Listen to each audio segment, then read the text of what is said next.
윤석열 대통령은 다음 주 1박 2일 일정으로 일본에 갑니다. 기시다 후미오 일본 총리와 만나는데 우리 정부가 강제동원 문제 해결 방안을 내놓은 뒤에 앞으로 어떻게 할지를 논의할 것으로 보입니다. 우한솔 기자입니다.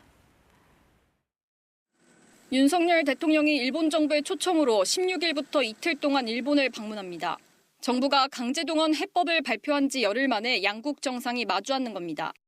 대통령실은 12년간 중단됐던 한일 양자 교류가 재개되는 거라며 이른바 셔틀 외교의 복원을 공식화했습니다.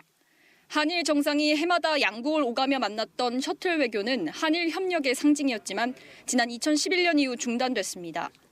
대통령실은 윤 대통령의 이번 방일로 안보와 경제, 사회문화 분야에서 협력이 확대되고 교류가 활성화되기 바란다고 했습니다.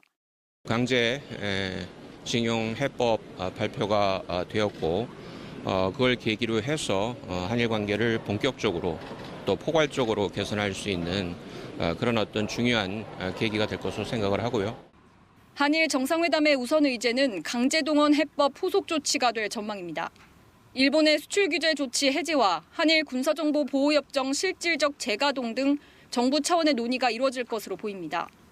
일본 전범 기업의 유감 표명이나 경제단체를 통한 기금 출연과 같은 성의 있는 호응에 대한 의견이 오갈 가능성도 있습니다. 日本政府としては、韓国政府による旧朝鮮半島労働者問題に関するこの措置の発表について評価をしています。 다만 구체적인 정상회담 의제에 대해서는 한일 양국 모두 말을 아끼고 있습니다. 이 밖에 공급망 등 경제안보 협력 강화와 사회, 문화, 인적 교류 활성화 등도 정상회담 의제로 거론됩니다. 윤 대통령과 기시다 총리가 새로운 한일 관계 구상을 담은 선언을 발표할 거란 관측도 나옵니다.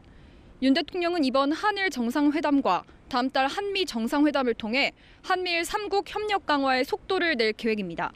KBS 뉴스 우한솔입니다.